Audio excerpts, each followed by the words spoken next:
of the work in an application. For example, real-world objects like cars accelerate, people walk. People can also be considered as objects. Planes fly, fish swim, and the world goes round and round.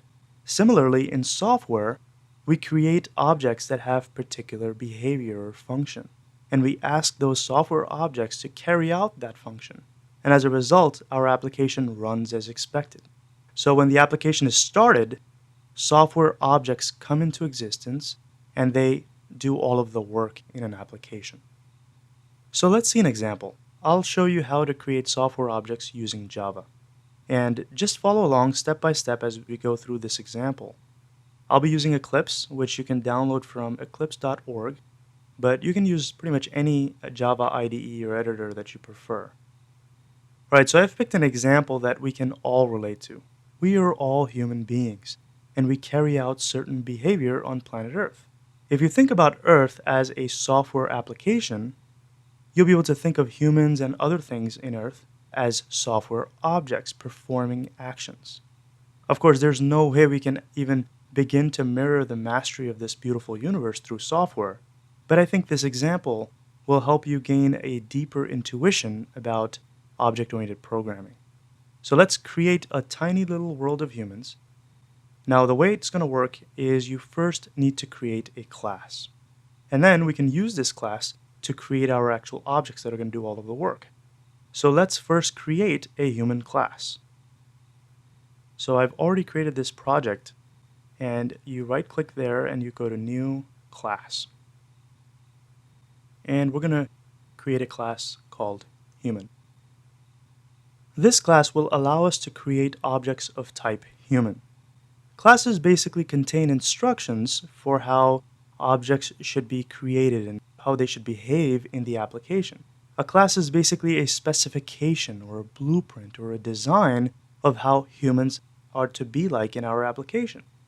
So using this human class, we'll actually be able to create as many human objects in our tiny little world as we please. So let's define the characteristics humans in our software will have. We'll define some basic attributes to keep things simple.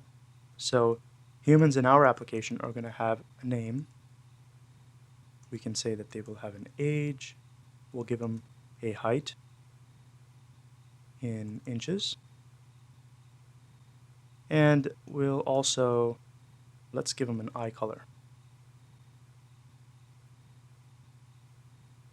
So with these fields defined, all objects that we create using this class are going to have attributes like age and height in inches as well as eye color. Great. Now rest assured that they will not have hair or ears or wings because that is not part of this class, this specification. We could have defined those fields too, of course, but this is of course going to be a simple example for our tiny little world that we're creating here. Alright, so moving along, we want humans to be able to do things in our application. So I'll define some basic behaviors such as speaking and eating and work and walk. So let's define these methods in this class. Humans will be able to speak. And in here, I'll just print out some statements that will basically give the values of each of these particular fields. Right, so let's introduce ourselves. Hello, my name is, and then we can concatenate or append the name variable at the end of this statement. Similarly, I can print out the height in inches.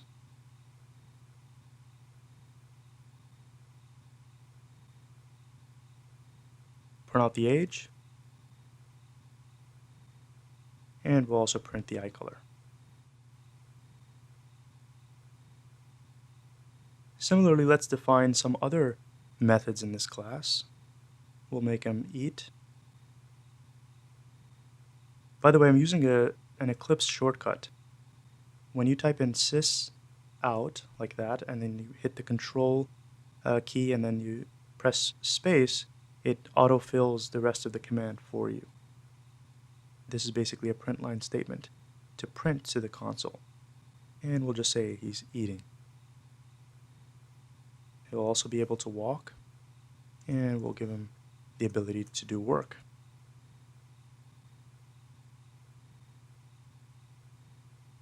Alright, so now we're getting somewhere. All human objects in our application will be able to conduct these four basic behaviors. Now keep in mind that humans will not be able to, for example, sleep or swim because I have not defined those methods in this class.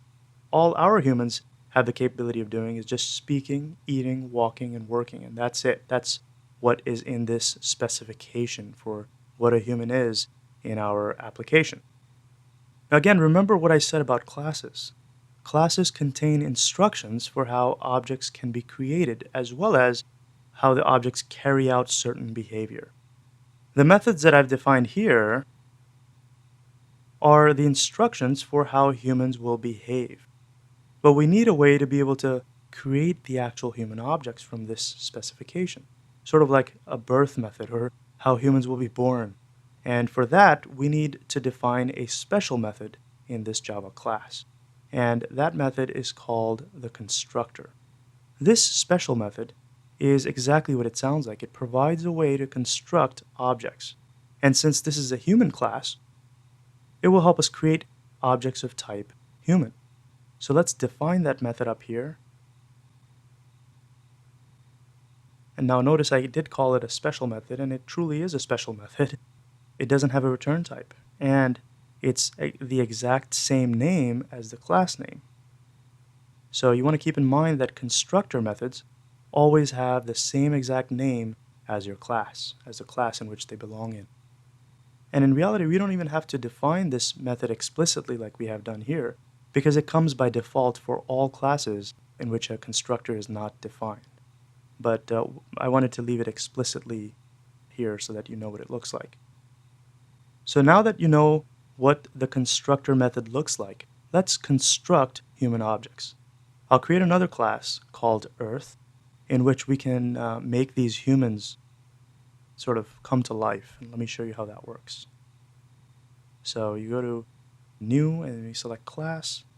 The name of this class is called Earth. And in this class, we're going to define a method called public static void main.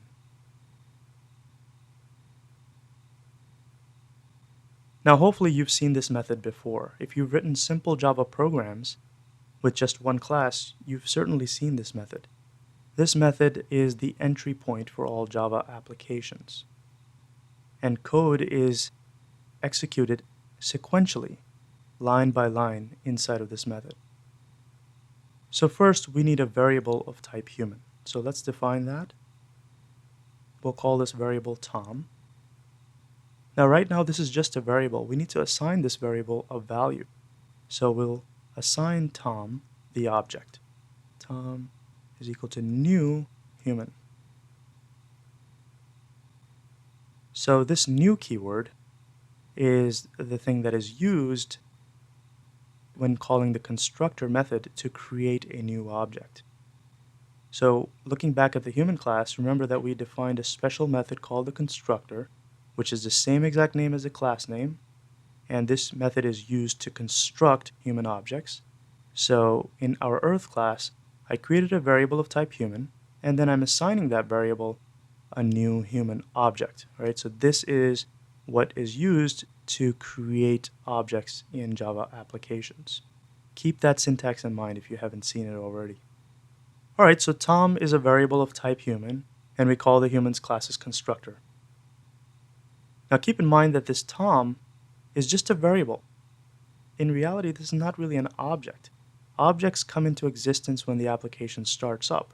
Right now, we are just creating a structure, a way to organize our code, so when our application runs line by line, that's when everything will happen and an object will be created once the program is running.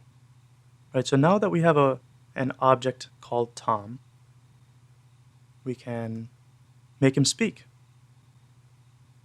We're invoking the speak method on that object, so we're basically asking Tom to speak.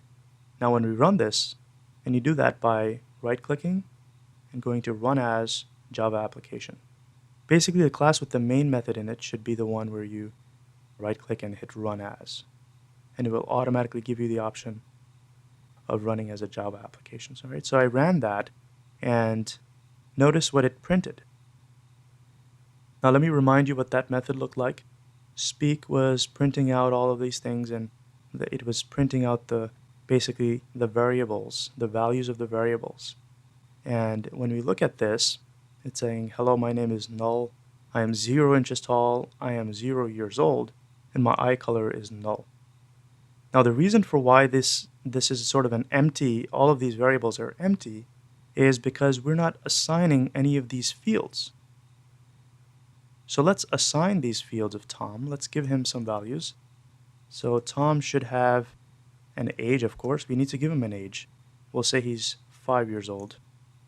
Tom should have an eye color, and we'll say that his eyes are brown.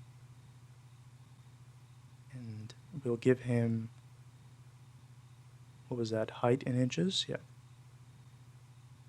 And we'll make him a really tall baby. We'll say he's 72 inches tall. And one more variable that's missing here is we need to, of course, give him a name.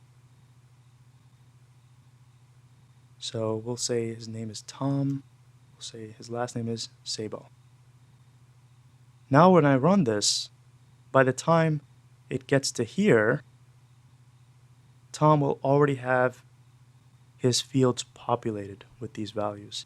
So we should expect to see the variables printing the actual value. So when I run this, you can also run it by hitting the play button here, and notice that those fields belonging to Tom, the Tom object, the human object rather, his fields are populated. Now let's create another object. Why don't you try this out on your own? Create an object called Joe, and give him some values, and call the speak method on that object. And we'll continue in the next video.